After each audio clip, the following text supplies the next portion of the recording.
Happy Thursday, Adam. Happy Thursday, Chris.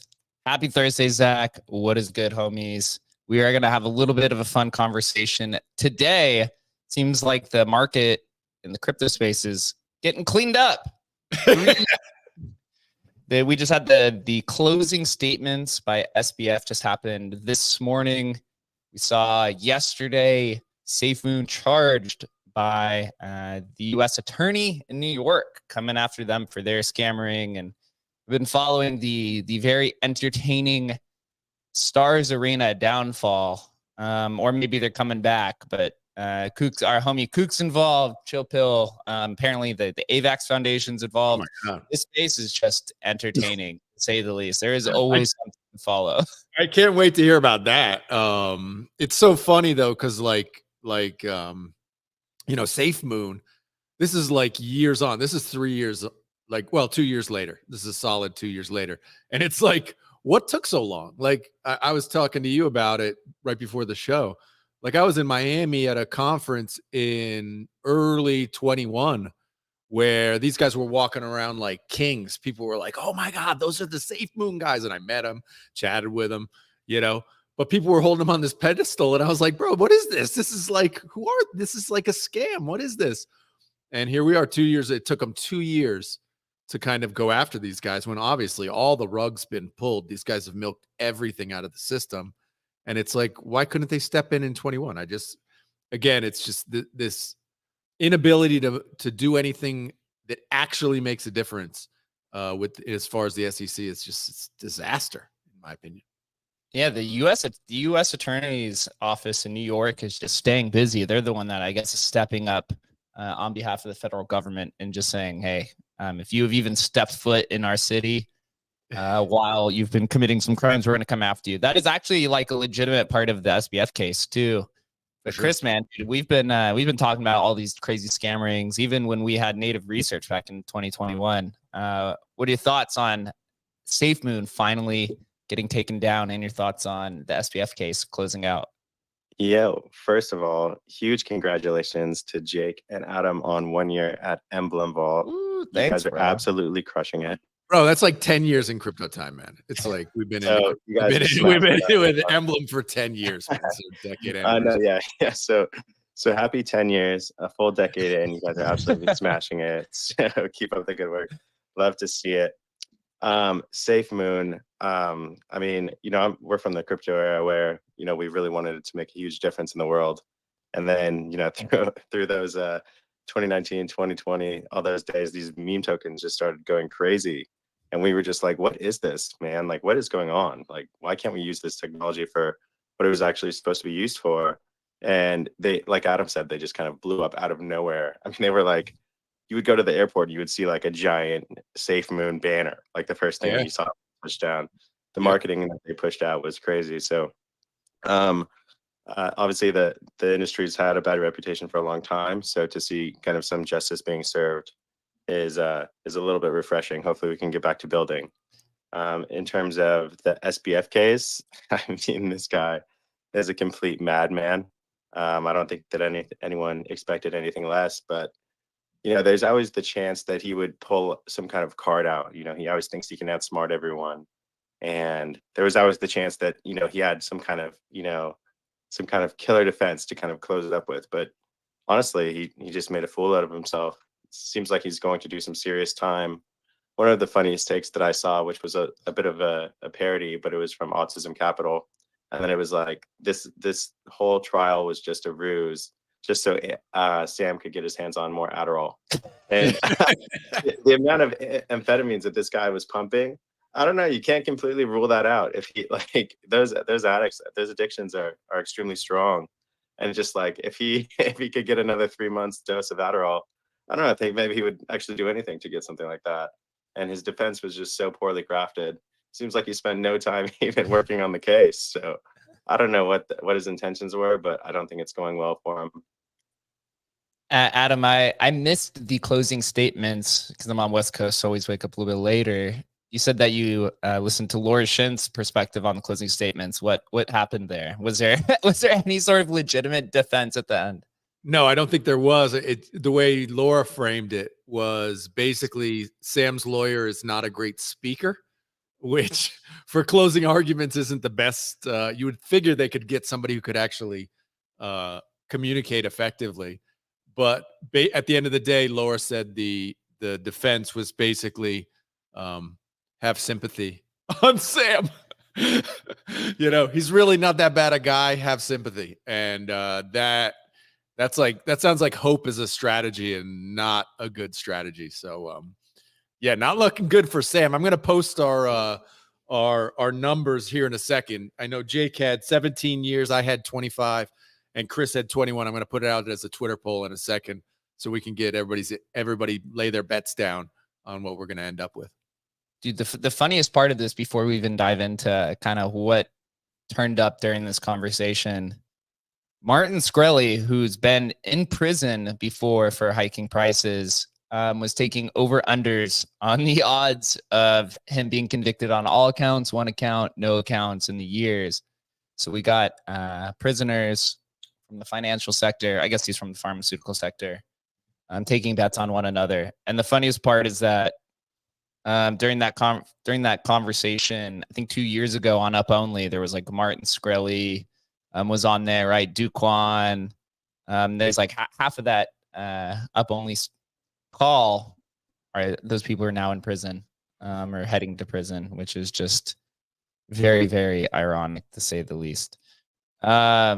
I'm going to pull up here from MSN the highlights that they have put from this case, because there's just literally so many of these that exist.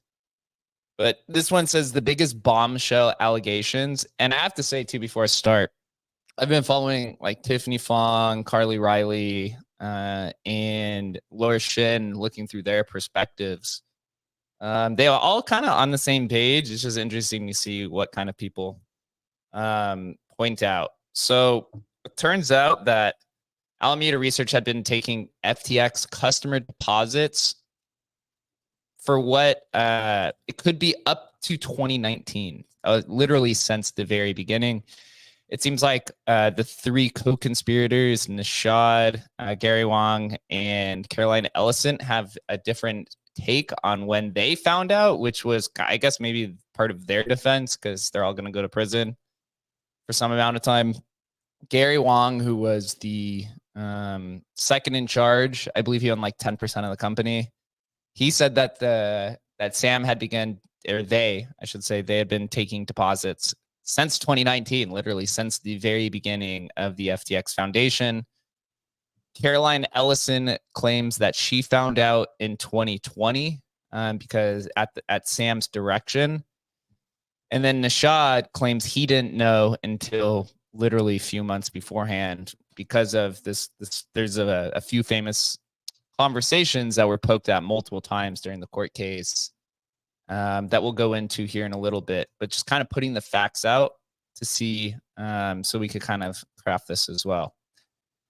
One of the big cases for the U.S. government was this idea of like intent, and if SBF was aware that he was committing crimes. This is a key defense of SBF, of saying that he didn't know it was illegal to use customer deposits to use on the marketplace. And then it becomes this conversation, he says, of which the defense had gone after, that he says that if he didn't know, it goes down to margin loans. There's this idea that money can be taken off the exchange for certain types of entities, because when you're going long on something, you only need to post a certain amount of collateral. And so because he didn't know this, he said that the equivalent of the liabilities were always collateralized, because there were users who had taken money off, but they only needed to post a certain amount of this. And so then it goes into this idea of like, okay, well, if part of that was collateralized, what about this $500 million Robinhood adventure? What about this $200 million investment into Anthropic? What about these $70 million in donations, right? Is that a margin loan? Was that collateralized on the market, on the exchange? So he gets caught up here, and this is where it comes down to like, was Sam aware that he was misappropriating funds? One quote that he had said is that money is fungible, and so therefore, it's true. So it is true, but it's true. Look, obviously he did nothing wrong. Bro, this is like the weakest, it's the weakest dog do argument literally ever. Like, it's the weakest. I just didn't know. Like, it just, and they actually, Laura did say they brought up very, very specific things within the group chat where they shared spreadsheets with him that very clearly showed what he was doing. And he definitely read those, definitely saw them. You know, I mean, it's just I don't know. I'm running the largest, trading platform for crypto on the planet, and I don't know that I can't use customer funds to like gamble with, bro. It's or to make donations with. It's ridiculous. Like anybody who's, gone to college and studied business knows this. I mean, this is not like, if it was a 16-year-old kid, I might think, okay, but this is not a stupid person. The argument is stupid for any rational person to even think that he didn't know. Dude, the craziest headline that I'd seen was this $100 million bribe to the Chinese government. Apparently they had $1 billion, or equivalent of $1 billion, locked on OKX, which is a Chinese cryptocurrency exchange. And so in order to get that money off, they had to prove that they were a Chinese resident. So apparently what they did is they hired 2 Chinese prostitutes to use their residency to attempt to regain access to that equivalent of $1 billion on the OKX fund.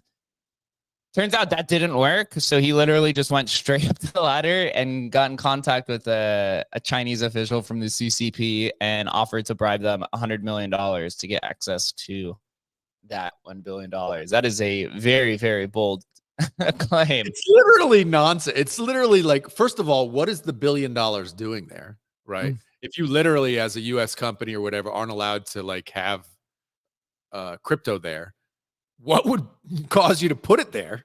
Right. And if you put it there, which sounds just completely shady, like at the beginning, like how did that even get on there? To then figure that you can't, as a giant corporation, that you can't, I don't know, do something legally, form a Chinese corporation or something, that you're literally bribing local officials or trying to use prostitutes to get that money back is just, it's beyond belief. It's literally beyond belief. It's incredible. This is made for a Netflix movie. This is like, when is this coming out, man? It's like, it's crazy. Well, it's wild. So like the whole bulk of it comes down to, though, between these time periods of about May 2022 to the inevitable collapse, I believe like the beginning of November 2022. And so there's this famous conversation between Caroline Ellison and SBF. I believe it goes back to June, where they realized there's $8 billion in liabilities unaccounted for. And what they realized is this was the customer funds. Obviously, Alameda was absolutely horrendous at trading, so they had traded themselves into a hole. Meanwhile, SBF is taking a lot of that money and donating it to politicians. They're buying over $300 million in Bohemian real estate. They spent $150 million, or the equivalent, around on the Heat Arena marketing, right? They spent, I think it was $30 million for 30 hours of Tom Brady's time, $15 million for 20 hours of Mr. Wonderful's time. So they were going on this, they're going for the celebrity kind of, charade, which is essentially what the SEC finds every crypto project for, right? They came after Kim Kardashian for promoting Ethereum Max. They came after Mayweather, right? They just came after Tom Belew for doing his NFT project. Anytime there's some sort of like celebrity intertwinement, it's generally a lot of red flags. Although, I'm guilty of this too. I get caught up in it a lot. You're like, oh, this celebrity is, participating. Maybe they're actually interested. And turns out they're actually not.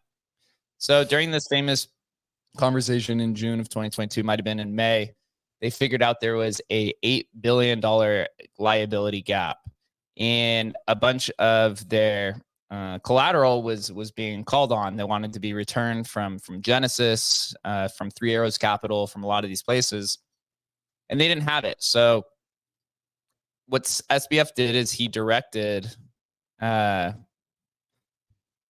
Caroline Ellison to make 8 different spreadsheets where it basically hid the fact of $8 billion in liabilities. And on this spreadsheet, Sam claims he only ever saw the first one. And Caroline, I think her name is something Sassoon, that's the prosecutor. She said that he opened this up and viewed all of them, because if he viewed all of them, then this would prove that he directed it and intended. They pulled out his Google Cloud metadata that showed that he went through all 7 tabs on this one Google Sheet document. Busted.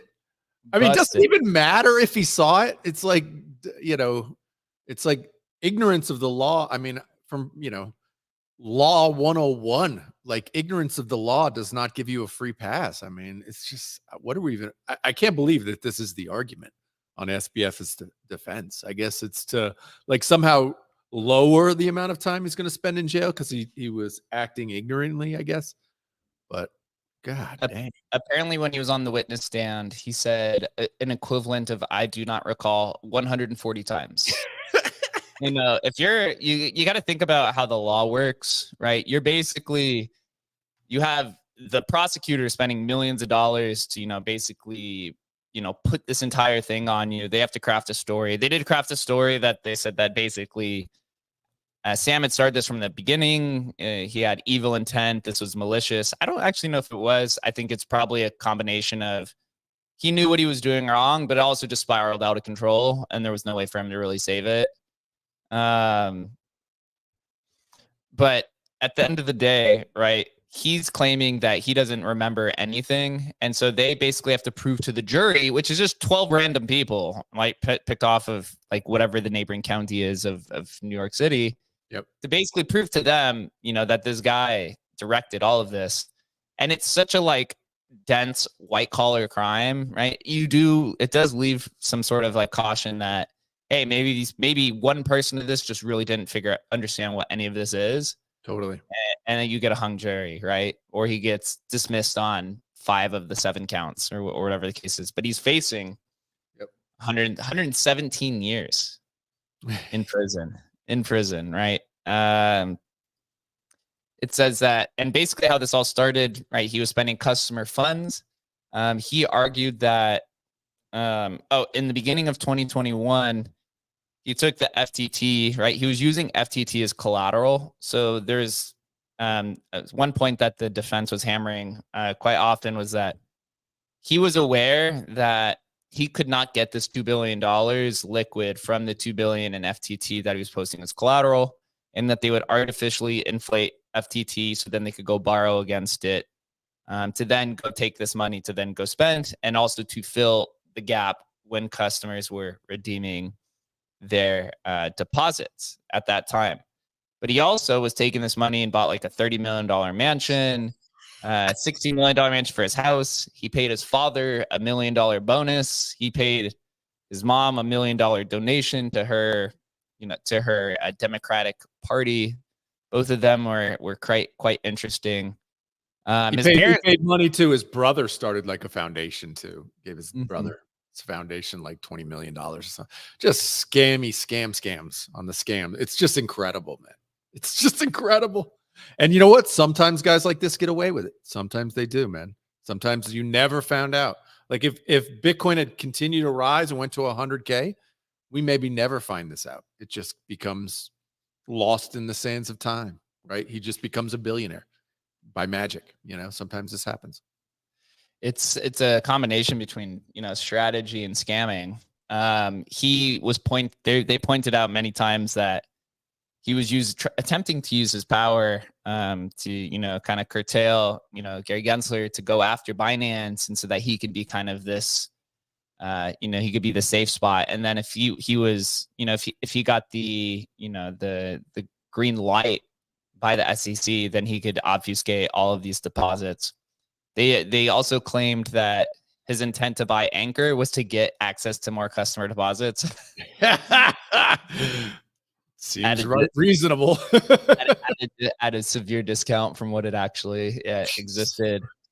There's so many like small caveats to this entire thing. It's going to be hard for me to really consider to get less than, I don't know, 15 years. But you think about it in terms of the sentencing, right? So Elizabeth Holmes got, I think, 11 years.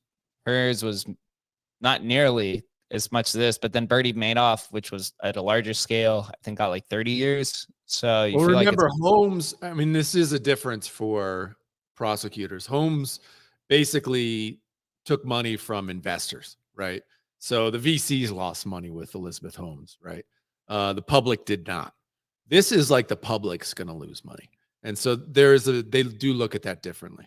And currently in the, on our poll, it looks like half the people are saying at least 25 years. So currently that's the poll numbers right now. 25 years. That sucks. I mean, he'd probably get out early. For sure. at some point in time. Can you imagine once he gets out in 15 years, 20 years? What is that? What does he do? Dude, we got to take wagers on like how much money he's got socked away in some random Bitcoin accounts. How many millions? I mean, it's just like how many, dude? It's at least what, 20 million just thrown somewhere. He's gonna do very well when he gets out.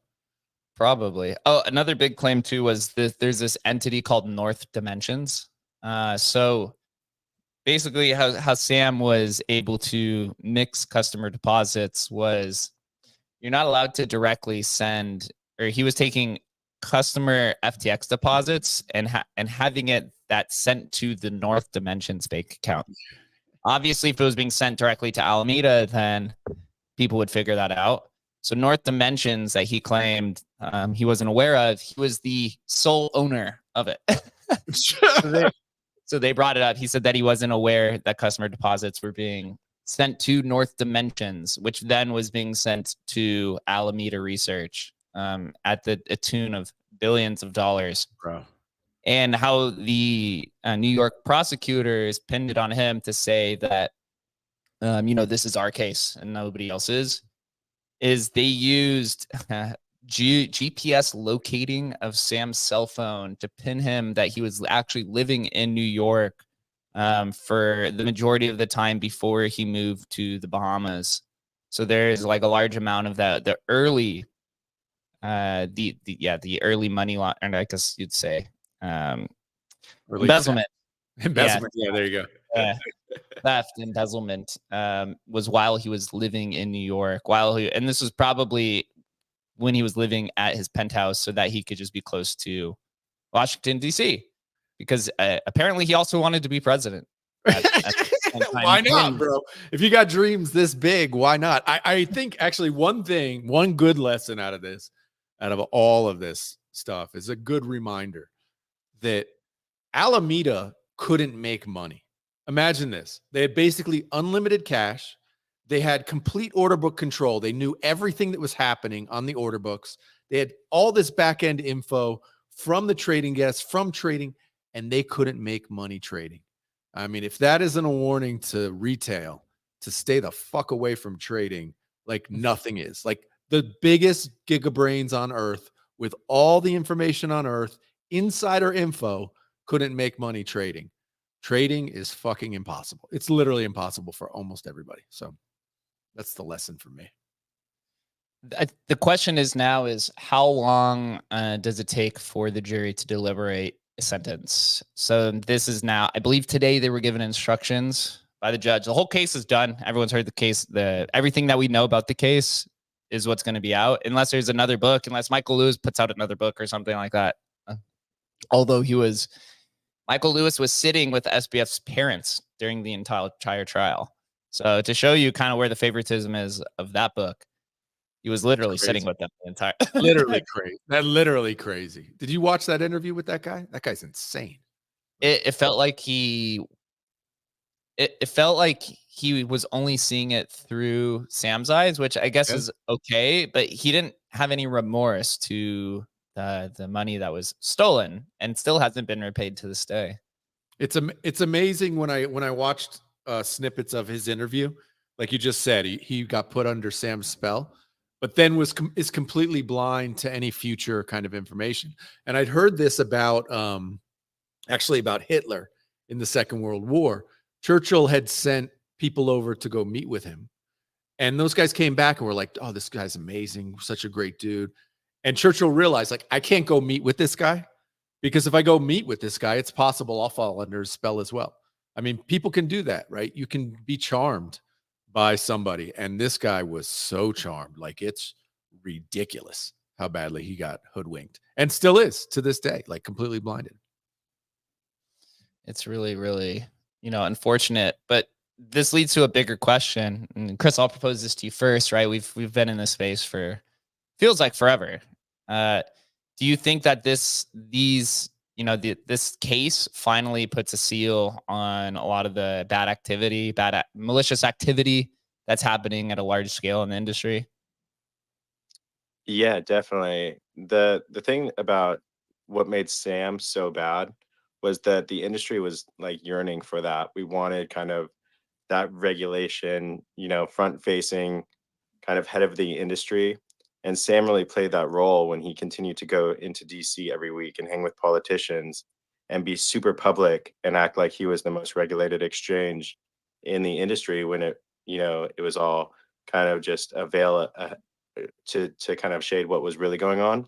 And so it was really kind of awful because everyone trusted him. So usually you approach these exchanges with skepticism because of what could be going on in the back, but he was so public facing that he kind of made everyone put their guard down, and everyone trusted him a lot more than they should.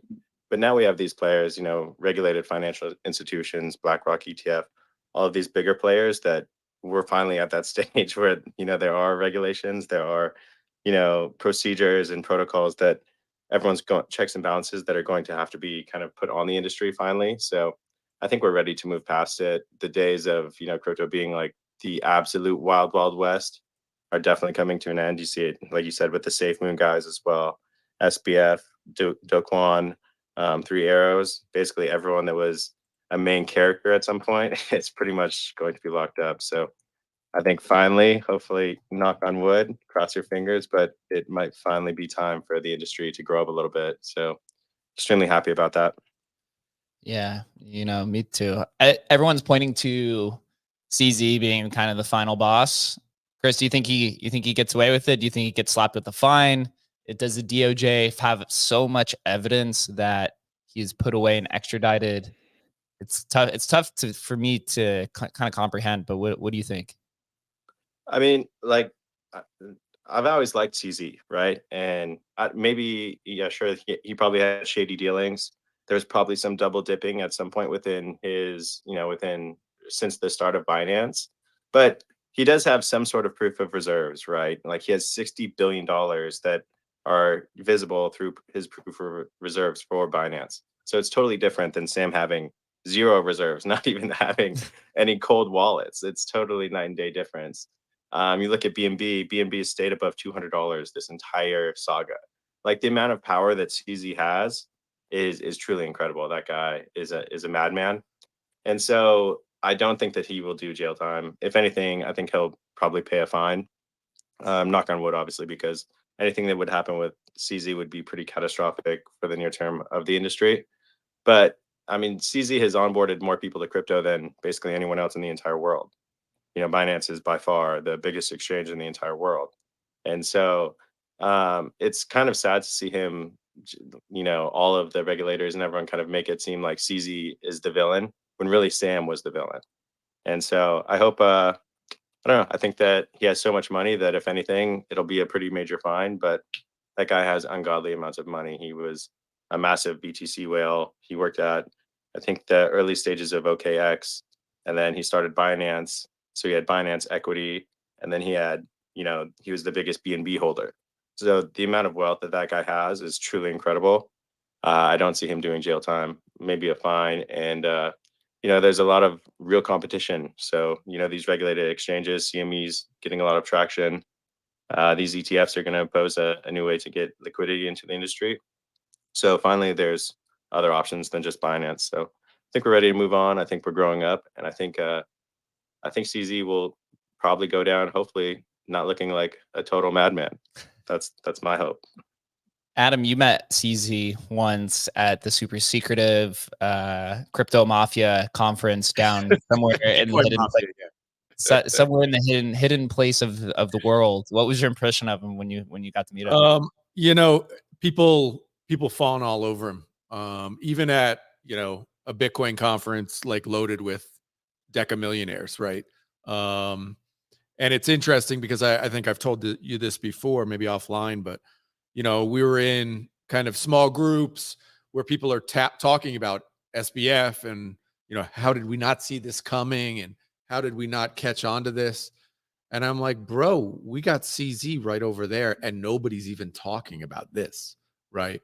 So I think in a way we all want it to all be okay, but I think history's shown us these centralized exchanges, like it's too tempting for almost everybody when you have this like kind of unregulated ability to move money around and place bets. And, these guys, humans tend to do that sort of stuff. And it takes a very rare individual who doesn't do that sort of stuff. And so is CZ a bad actor? I have no idea. And frankly, I don't think anybody really knows. But I will say one thing. Those sketchy videos from that dude like 3 years ago about SBF, and he just wants to give it all away and he doesn't care about money. CZ has the exact same video that was made for him too, about how CZ doesn't care about money. He just does it for humanitarian. So I don't know. My spidey sense tingles every time I see that video. Ooh, it's going to be much, much larger fish to go after. This man, my favorite quote from CZ is a question that they've asked because he has, one of the most decentralized kind of unicorn companies ever. Chris and I talked about this a lot. He had $1 billion of market or value in like 6 or 7 months. I think it's like the fastest company ever to scale to $1 billion. Yeah, he was the fastest growing unicorn in the entire world at the time. Just impressive scale. It's crazy. They, he was engaging in regulatory arbitrage the entire time. The question was, where is your headquarters? And he's like, the headquarters or wherever I am at the time. Such a funny statement. I don't know why. I find so much joy from that. It's hilarious. It's absolute like backhanded comment where it's like it doesn't matter. I'm untouchable. So, closing that up, I think we'll find out next week. I think with SBF, I think deliberation will be quite quick. I don't think it'll be one of these like 12-day murder trials unless the jury was just so confused by the white collar crime, which is also possible. If you have no idea what crypto is and you start talking about borrowing against FTT and stuff, you're like, what the hell is this? So we'll see. Something that is also going to be interesting is the SafeMoon founders. So SafeMoon founders, Braden Kironi, Thomas Smith, and Kyle Nagy. Or no. So Braden and Thomas were arrested. Kyle Nagy's still at large. They've been accused of securities fraud, wire fraud, money laundering involving millions of locked SFM liquidity, which is SafeMoon. So quick summary of it.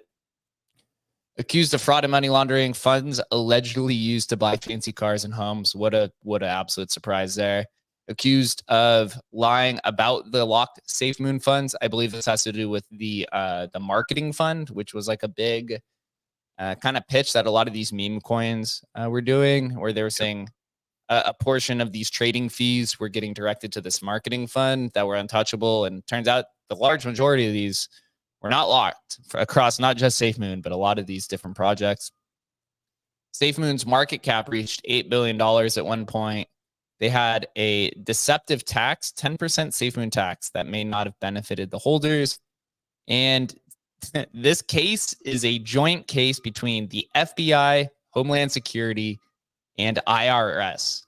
That is not something that you want going against you. And so then it was filed by the U.S. Attorney's Office in New York.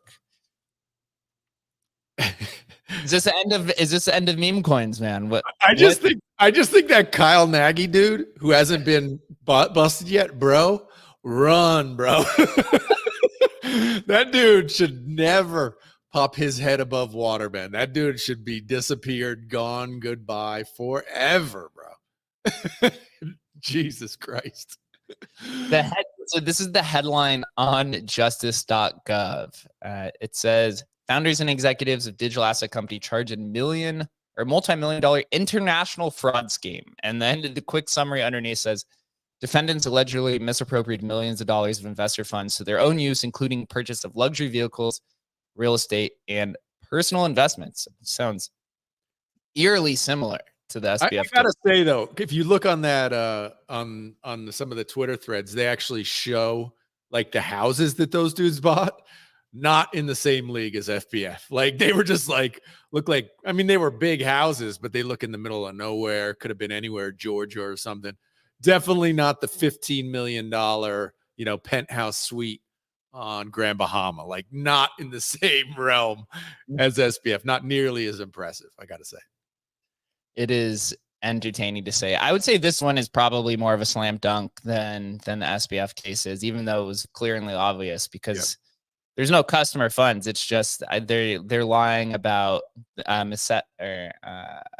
deceptive tactics to what they were claiming was locked and not locked. And obviously the coin going up to 8 billion and now being literally pretty much at zero, I think is also a kind of a very obvious kind of a statement to say the least. So wait, if they had done things the right way, so if they had said, hey, we're locking all these funds for our marketing or doing if they had done those above board, would they not be in trouble then?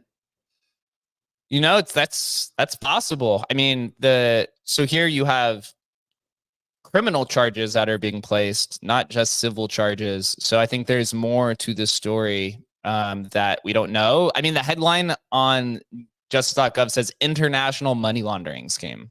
Gotcha. So they're pinning a much broader picture here.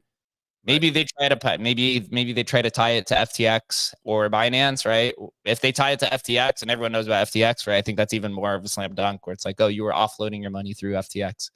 There's a lot of information that we still have to come to find out, but obviously not. Well, at the end of the day, right? It's like what was the big gangster? It's like at the end of the day, they got him on tax evasion, you know. And sometimes this sort of stuff, like these guys probably didn't claim some of their, you know, or all of their earnings, right? So, you know, at the end of the day, they just get them on some tax charge or something. But that boy, that dude, they don't have yet, man. Run, bro. Run! You better hide that. Go to India or something. Live off the beach off that safe moon money. Yeah, and then the most entertaining thing that I've been following, I don't know the full story of it because it just came out yesterday, but the Stars Arena saga, man, this is an entertaining thing to say the least. So we've had Kook on here before. Chill Pill is also like a big influencer in the space.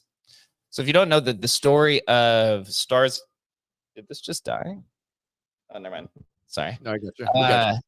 Yeah, the Stars Arena, which was the SocialFi platform on AVAX, which I think was started maybe about a month and a half ago. They got real big adoption. And the first fact that it was on AVAX, but no, there's like I don't know anything that exists on AVAX. It's been kind of just like a dying smart contract platform. They got major adoption. I would say the most adoption outside of Friendtech, and a lot of the users of Friendtech were migrating over there. I never used it, so I don't know kind of the intricacies of the gamification on the platform. But ultimately, after like 2 or 3 weeks into it, there was a hack for $2.9 million. I remember this was like big headlines, right? Everyone was making all the in the arena kind of jokes. Yep. So at this time, there was the guy who owned the company. His name was something Haynes. Hannah is his last name. He was the founder of it. He reached out to basically a handful of people who were participating in it for help. He reached out to the AVAX Foundation. If you remember, Amin, who's the creator of AVAX, said that they would. This is where his infamous joke where he said $2.9 million is not a lot of money. You can just kind of raise it. He was like very kind of flamboyant about it and kind of condescending of like, what? 2.9 million? That's for poor people, right? It's like, you guys can go raise it, figure it out. Right. So the creator brought on like Chill Pill, who's a big guy. He brought on Cook and a bunch of people. And then turns out that of that 2.9 million that was raised, there was now a multi-sig wallet that was placed on this $2.9 million. Anytime you get some outside of the original foundation team on a multi-sig wallet, at least from what I've seen in this space, it always ends up in catastrophe because now these people are right. You just brought somebody on and you're like, you're one of 3 signers of this $2.9 million. You just got brought onto the team. Like there was no sweat equity, quote unquote, that was like put into this. You were just kind of added as a friend. So as this was going, Chill Pill put out a statement yesterday. He was named CEO. And then Kook had come out basically saying that Chill Pill was trying to steal all the money.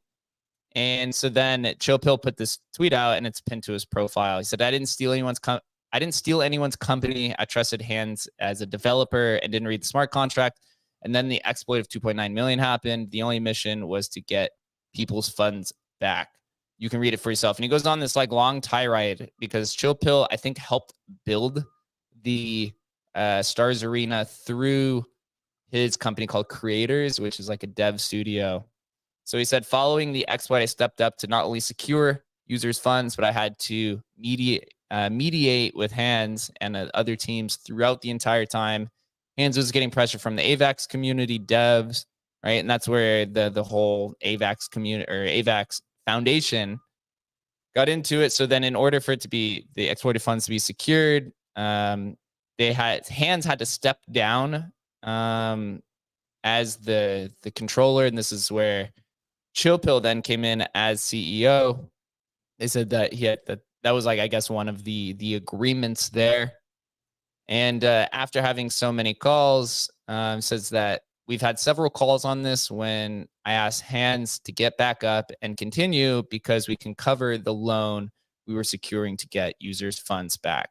And then the original founder, Hands, declined. He did not want to be involved in the project anymore. And so then Chill Pill then steps up into CEO. Now he's claiming he didn't want to be the CEO at the time.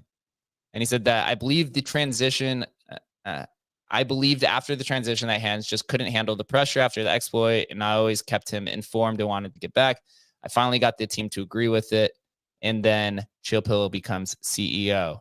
And then he says here that he says, I'm sharing these conversations that are from the week everything started, breaking the team. The platform went down, Hands didn't know why, and then the team agreed to not communicate it immediately. So now you had the platform that was down, you had trapped funds, and you have Kook, who, let me go to his profile real quick. I think that's just one kind of interesting point during all of this when it got hacked the first time was Fubar, relatively well-respected dev in the Ethereum space, saying like, why did you guys modify this contract to make it more exploitable? Remember that happened during this whole mess. But it's interesting. I did not know that Kook was involved in this. This is interesting. So yes. So backtracking a little bit to October 30th, the Stars Arena says, as of today, Kook Capital has been relieved of his duties as a Stars Arena team member. We're continuing the transition to a new team without the presence of any former. So what Chill Pill will claim is that he reached out to Kook and like a handful of other people as he became CEO of the company to come help him push the product, which, makes sense from a business standpoint.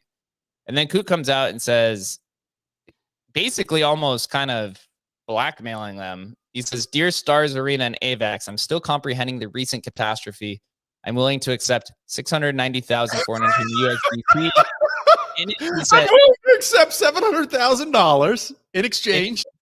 In exchange, I will sign an NDA that prevents me from talking further about this subject publicly. You have 24 hours to reply to this. In the meantime, I'll be working on a thread exposing everything. P.S. If paid out, I will redistribute with anyone who retweets. Right. So he's kind of shit posting, being serious.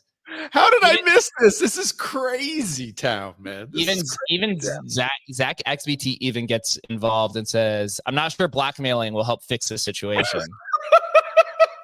Guys, you got to see this on the live video. This is like crazy. The Zach XBT made like a little meme about it too.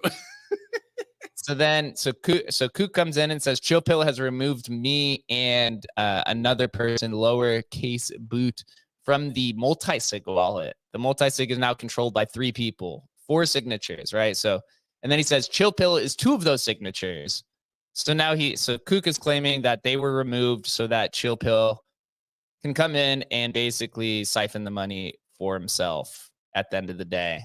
And I think this is kind of where it sits now, where it's in this situation where Chill Pill is like posting his side of the story. Kook has yet to release more information on it. But there's still, at the end of the day, there's still $2.9 million that sits in this multi-sig where of 4 signatures, Chill Pill has 2 of them. So wait, where did they get this $2.9 million? It was a loan. I believe it was a loan from the AVAX Foundation. Jesus Christ. Too much money. Well, look, for AVAX, look, we've seen this before with DGods and stuff. Look, these dead chains or chains that have no action, like $2.9 million when they have, $500 million sitting somewhere to get something that actually works on their chain is like that's a nothing burger. That's 100%. They should have just acquired the whole thing. You know what I mean? It's like anything that has actual traction. But boy, that's crazy. And so Kook was brought on as what, like their social media manager? Who knows? They probably just brought him on as, they probably didn't even define a position. They just said, yo, help us pump this. And how did they decide on Kook? Bro, you can't make this stuff up. This is so awesome, dude. They always, at the end of the day, I think the story is, because it's still evolving. There's really like not that much kind of like objective information out there. So I'm going to reserve my kind of opinion from it until I see a little bit more. But I have to say, it's been pretty entertaining over the last few days to follow it. I honestly didn't use Stars Arena. I don't use AVAX. I use Frontech and New Bitcoin City for fun. But I don't know, $2.9 million is still there. That still has to be decided at the end of the day. Will these type of situations still continue? Absolutely. Will the larger scale ones continue, like FTX? I don't see happening anymore. It might be really hard. Although Mt. Gox happened 10 years ago, and the same exact thing happened 10 years later. Yep. Oh boy. I do want to wrap this up today early. I got to hop on a call in the next 5 minutes. But Chris, what's your final take of all of the shenanigans in this space, including Stars Arena? Final take. The industry is getting cleaned up. We're growing up. We've been waiting for this for a long time. It's supposed to be fun. There's supposed to be some lighthearted fun, but it can't be that every other protocol or every other token that you touch is a complete scam. That's probably one of the biggest hurdles of adoption, is that everybody that comes into this industry loses all of their money. They lose 100% of their money frequently. So it's fun to experiment. It's fun to try new things and build new products, but not everything can be a scam. So cleaning up a lot of these, bad actors and getting back to real innovation at its core is kind of the next step that I'm hoping for. Like you said, I mean, we've been going through this for an insane amount of time, just these hype cycles with nothing of substance being built. So looking forward to just growing up a little bit, having some real players get into this industry. And I think finally, like, real capital is ready to kind of deploy.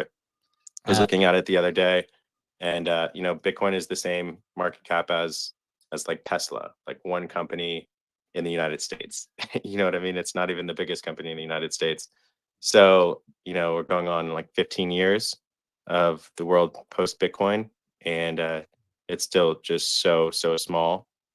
And I think a lot of that is because, we've had so many bad actors, so many opportunists, but finally, the regulators are here. People are cracking down, and it's finally time for the industry to grow up a little bit. So really excited about it.